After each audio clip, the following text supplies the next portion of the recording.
Good afternoon welcome to 3 PM bulletin. ఇక bulletin లో details చూస్తే హైదరాబాద్ లో ఉప్పుగూడ మహంకాళి టెంపుల్ వద్ద ఓ బ్యాగు కలకలం రేపింది. గుర్తు తెలియని వ్యక్తులు ఓ బ్యాగ్ ను ఆలయ పరిసరాల్లో వదిలి వెళ్లారు. ఆ బ్యాగ్ లో బాంబు ఉందేమోనని స్థానికులు ఆందోళనకు గురయ్యారు. ఈ సమాచారాన్ని స్థానికులు పోలీసులకు చేరవేయడంతో ఛత్రినాక పోలీసులు సంఘటనా స్థలానికి చేరుకున్నారు. డాగ్ స్క్వాడ్, బాంబ్ స్క్వాడ్ బృందాలు వచ్చి బ్యాగ్ ను పరిశీలించారు. బ్యాగ్ లో ఏమీ లేకపోవడంతో ప్రజలు ఊపిరి పీల్చుకున్నారు.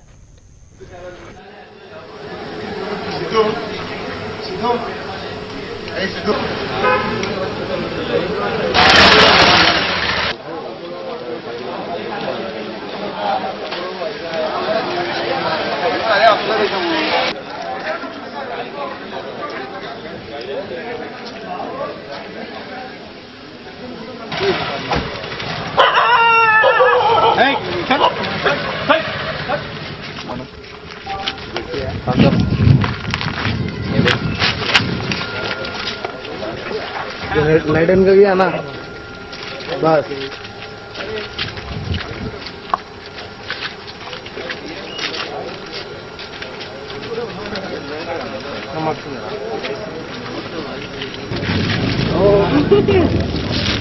పేపర్లో ఉన్నాడు. కామన్ పబ్లిక్ ఇంకా జరగండి అన్న, ఇట్లా మీద మీద పడితే ఎట్లా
लाइट ऑन कर दिया ना बस